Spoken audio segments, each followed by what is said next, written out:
Je suis ethnologue universitaire, maître de conférence à l'Université Lyon 2. Je travaille sur les contextes de requalification urbaine. Tout particulièrement, j'ai travaillé dans le quartier lyonnais à la Duchère sur la rénovation urbaine. Et je travaille également en Roumanie sur des espaces urbains hybrides, sur les anciens quartiers touchés par la systématisation urbaine des années communistes et qui aujourd'hui sont des espaces encore pas complètement réaménagés. Je vais vous parler notamment de mon expérience lyonnaise, puisqu'elle est déjà plus près de vous. Et ce que j'aimerais dire avec cette expérience, c'est effectivement me tourner vers une question, une notion, une dimension qui m'est apparue au fur et à mesure, enfin plutôt en fin de recherche qu'au début. C'est la question des attachements, cette question qui touche à la fois à la dimension des objets, à quoi on tient, qu'est-ce qui nous tient. Mais aussi à la question de l'expérience, la question des liens. Et ce que j'aimerais dire tout de suite, c'est on pense souvent l'attachement comme en la réduisant à une dimension émotionnelle, pulsionnelle. Ce qui m'a semblé important dans ce que j'ai vu, c'est plutôt de voir l'attachement comme justement ce lien complexe ce lien intime qui se construit entre l'individu et l'environnement, de manière où l'environnement devient presque une sorte de prolongation de l'individu. Et cette dimension-là me semble importante parce que cette approche me semble importante parce qu'elle nous permet aussi de sortir de la perspective finalement très dichotomique entre l'individu et la société. C'est-à-dire que, merci, on s'est beaucoup penché justement sur la dimension collective, sur les formes de totalisation urbaine.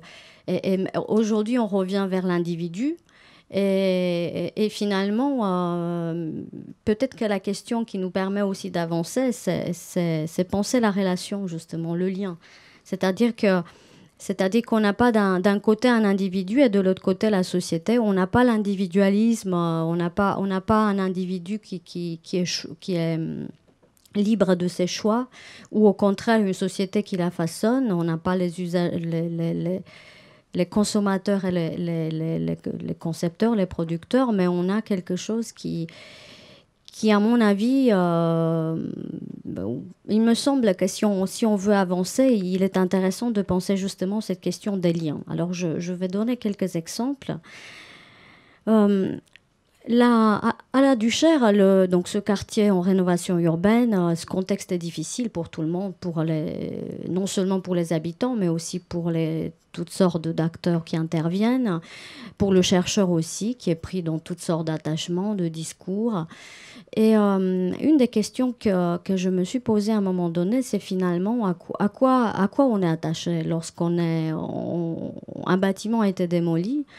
À quoi on est attaché? Est-ce qu'on est attaché voilà, à quoi on est attaché? Et ce que j'ai pu voir, il y avait plein de discours qui véhiculaient l'idée que, mais en fait, on est attaché à un bâtiment qui est détruit et c'est normal, puisqu'en fait, on a habité là-dedans. Et finalement, c'est normal, même s'il est moche, on y est attaché. Et suite à des entretiens avec des personnes, je me suis rendu compte à quel point finalement ce qui comptait, ce n'était pas le bâtiment en tant que tel, mais c'est toutes les expériences collectives qui étaient générées par cet habitat, on va dire.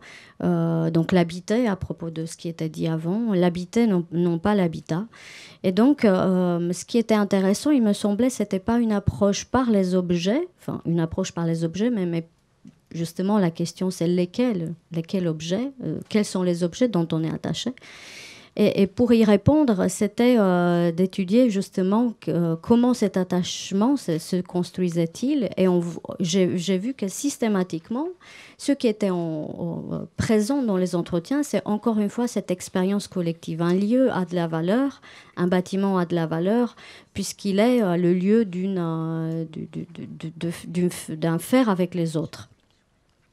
Et y compris les jours de démolition, ce que j'ai pu entendre avec beaucoup de force, c'était une phrase qui a été dite avec beaucoup de douleur, c'était on nous sépare. On nous sépare, c'est-à-dire pas du tout tiens, notre bâtiment est démoli, c'est horrible, mais c'est plutôt, encore une fois, cette dimension des liens, cette possibilité d'existence avec les autres.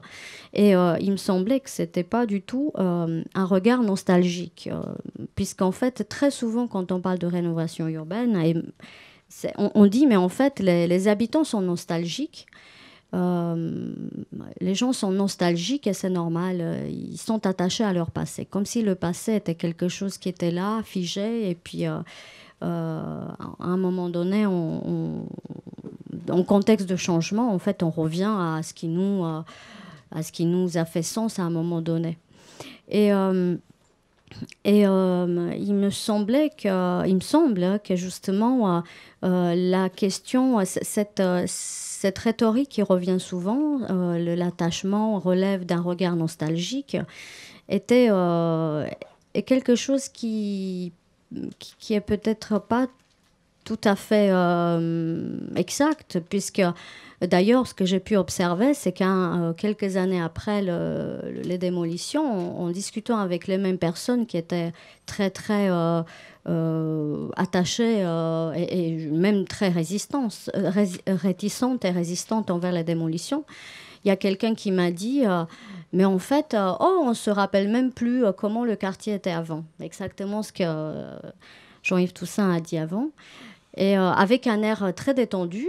Et il est vrai que pour avoir connu les tensions qui étaient présentes avant, entendre ces nouveaux discours, c'était pour moi je me suis dit, mais finalement justement, à quoi on tient, et ça veut dire on n'est pas attaché, ou qu'est-ce que ça veut dire?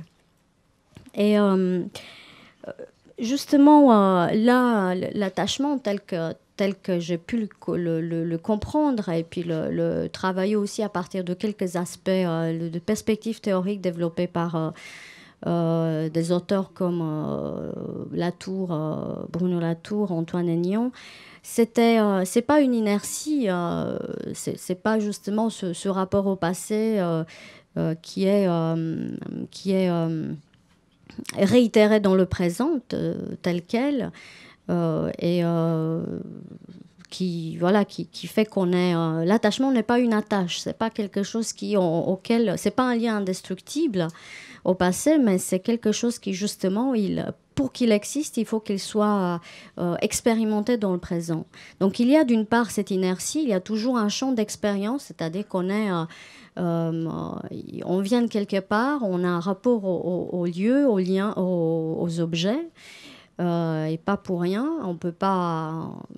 Mais en même temps, ce lien-là, il se construit dans des situations. Ce lien se construit de manière permanente euh, dans le présent, dans des situations présentes.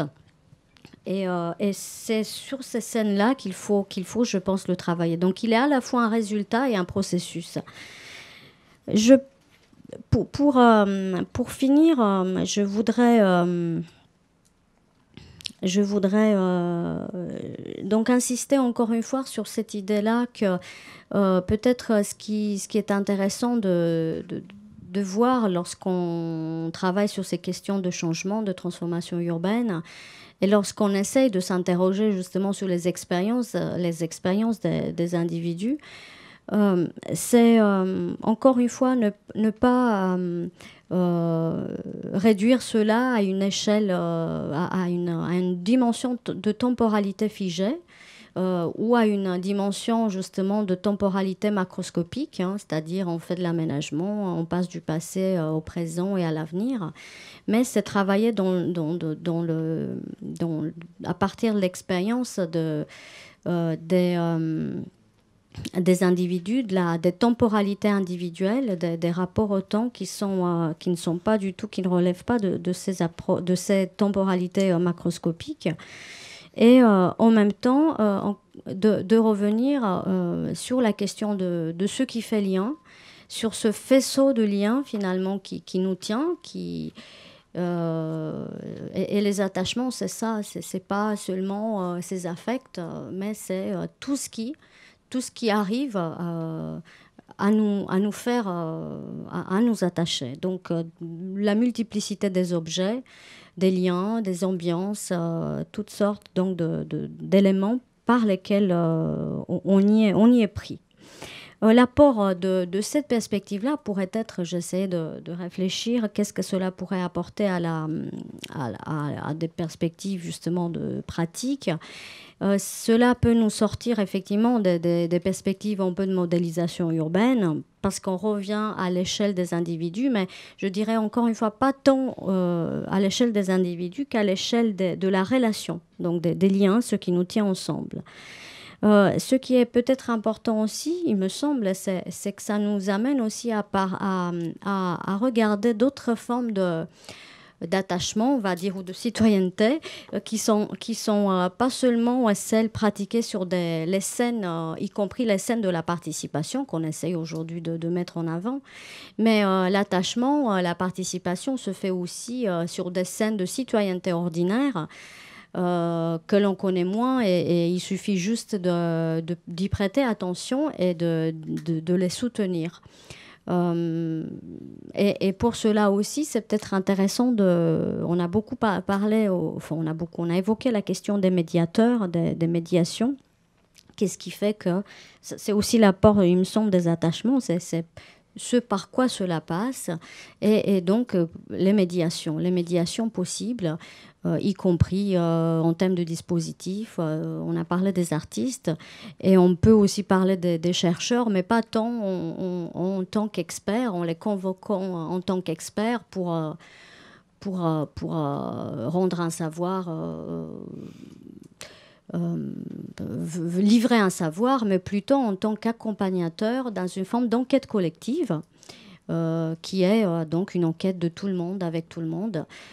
C'est cette perspective plutôt pragmatiste de John Dewey et William James, inspirée par ces travaux-là, où effectivement l'enquête est celle de définir un problème commun et d'y apporter des réponses collectivement.